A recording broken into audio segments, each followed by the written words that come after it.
सास बहू की सस्ती बातें, सस्ते ससुराल और सस्ती खुशी। सास और बहू की अनोखी दोस्ती। सोनाली और उसकी सास माया देवी दोनों एक छोटे से गांव में रहती थीं। गांव में जहां बड़े लोग अपनी प्रतिष्ठा को लेकर चिंता करते रहते थे, वहीं माया देवी और सोनाली के रिश्ते में एक अजीब सा तालमेल था। सास और बहू की झगड़े वाली छवि से बिल्कुल उलट, दोनों एक दूसरे के अच्छे दोस्त थे। उनकी आपस की बातें कभी भी गंभीर नहीं होती थीं, बल्कि हमेशा हल्की फुल्की, मजेदार और हास्य से भरी रहती थीं। अगर आप अपनी माँ से प्यार करते हो और उनको हमेशा खुश देखना चाहते हो तो चैनल को सब्सक्राइब करो, लाइक करो, हर हर महादेव कमेंट करो। बहुत ही जल्द आपको खुशखबरी मिलेगी। प्लीज वीडियो को लास्ट तक जरूर देखें। अब आगे सुने। सोनाली जब भी घर में कुछ नया करने की सोचती तो माया देवी के पास अपनी सलाह लेने जाती। माया देवी भी कभी उसे समझाती, कभी हंसी मजाक करती और कभी दोनों मिलकर अपने छोटे से ससुराल को मजेदार बनाने के नए तरीके खोजती। माँ, आजकल लोग बहू बेटियों को बहुत सस्ते ससुराल का नाम देते हैं। हमारा ससुराल भी सस्ता ही है, लेकिन खुशी तो हम सस्ते में ही पा लेते हैं, सोनाली ने एक दिन चुटकी लेते हुए कहा। माया देवी हंसते हुए बोली, बिल्कुल सही कह रही हो बेटा। सस्ते ससुराल में ही खुशी की सबसे बड़ी चाबी होती है। वो देखो न, हमारे घर में हर छोटी सी चीज में खुशियां हैं। अगर हम बड़े बड़े शौकों में पड़ जाएंगे तो क्या होगा? पर माँ, कभी कभी तो लगता है कि हमारे ससुराल में कुछ ज्यादा ही सस्ती चीजें हो गई हैं, सोनाली हंसते हुए बोली। माया देवी ने सिर हिलाया, बिल्कुल सस्ता जरूर है, लेकिन अगर सस्ते में संतुष्टि और खुशी मिले तो फिर वो ही सबसे बेस्ट है। ससुराल के सस्ते और मजेदार वादे। माया देवी और सोनाली का दिन हमेशा हंसी मजाक से भरा रहता था। एक दिन जब माया देवी ने बाजार जाने का मन बनाया, सोनाली ने उसे चिढ़ाते हुए कहा, माँ देखो न, क्या सस्ता बाजार है यहाँ। हम अगर किचन की सबसे सस्ती वस्तु लेकर आएं तो वो भी एक दिन हंसी का कारण बन जाएगी। माया देवी ने हंसते हुए कहा, हाँ, जो चीज सस्ती होती है वो कुछ खास होती है। तुम सोचो, हमारे घर में जो रोटियां सस्ती मिलती हैं वही सबसे स्वादिष्ट होती हैं। सोनाली ने पूछा, माँ, लेकिन कभी तो ऐसा होता है कि हम रोटियों को और कुछ विशेष बना सकें। माया देवी हंसी में बोली, बिल्कुल।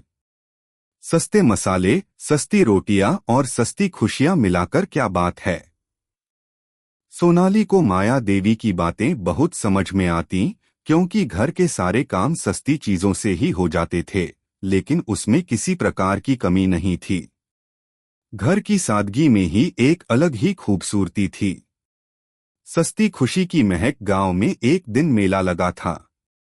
माया देवी और सोनाली दोनों ही सोच रही थीं कि इस बार मेला जाएं या नहीं। माया देवी बोली, बेटा, कभी कभी सस्ती चीजों में छिपी हुई खुशियां हमें सबसे अधिक मिलती हैं। देखो न, मेला में कोई बड़ा खर्चा करने की जरूरत नहीं, बस कुछ रंगीन कपड़े खरीद कर देखो और सस्ती सी मिठाई खाओ।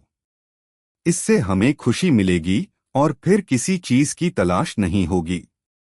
सोनाली ने मुस्कुराते हुए कहा, हाँ माँ, तुम सही कह रही हो। क्या हमें हर बार बड़े बड़े शौकों की जरूरत है? बिल्कुल नहीं। सस्ती चीजों में ही असली खुशी होती है। मेला भी हमारे लिए वही है, माया देवी ने हंसी में कहा। सोनाली और माया देवी दोनों ने मिलकर उस दिन मेला का आनंद लिया।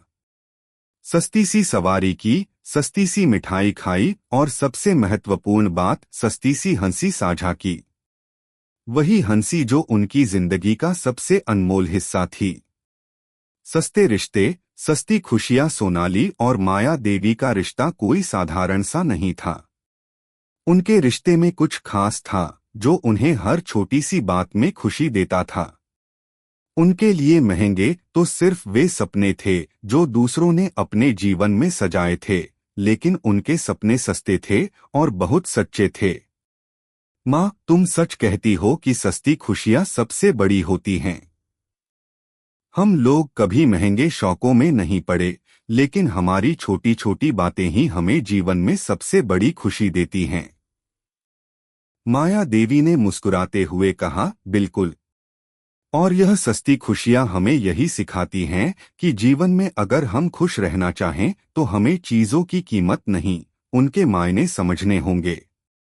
सोनाली ने सिर झुकाते हुए कहा, माँ, मैं अब समझती हूँ कि असली खुशियाँ कितनी सस्ती होती हैं।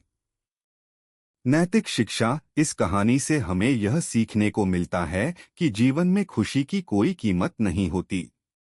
खुशी सस्ती चीजों में भी मिल सकती है। रिश्तों में सादगी, प्यार और समझदारी की कीमत सबसे अधिक होती है। हमें कभी भी यह नहीं भूलना चाहिए कि सच्ची खुशी उन्हीं छोटी छोटी बातों में छिपी होती है, जिनका हम अक्सर मूल्य नहीं आंकते। प्लीज लाइक करो, सब्सक्राइब करो, कमेंट करो, कैसी लगी आपको कहानी। धन्यवाद।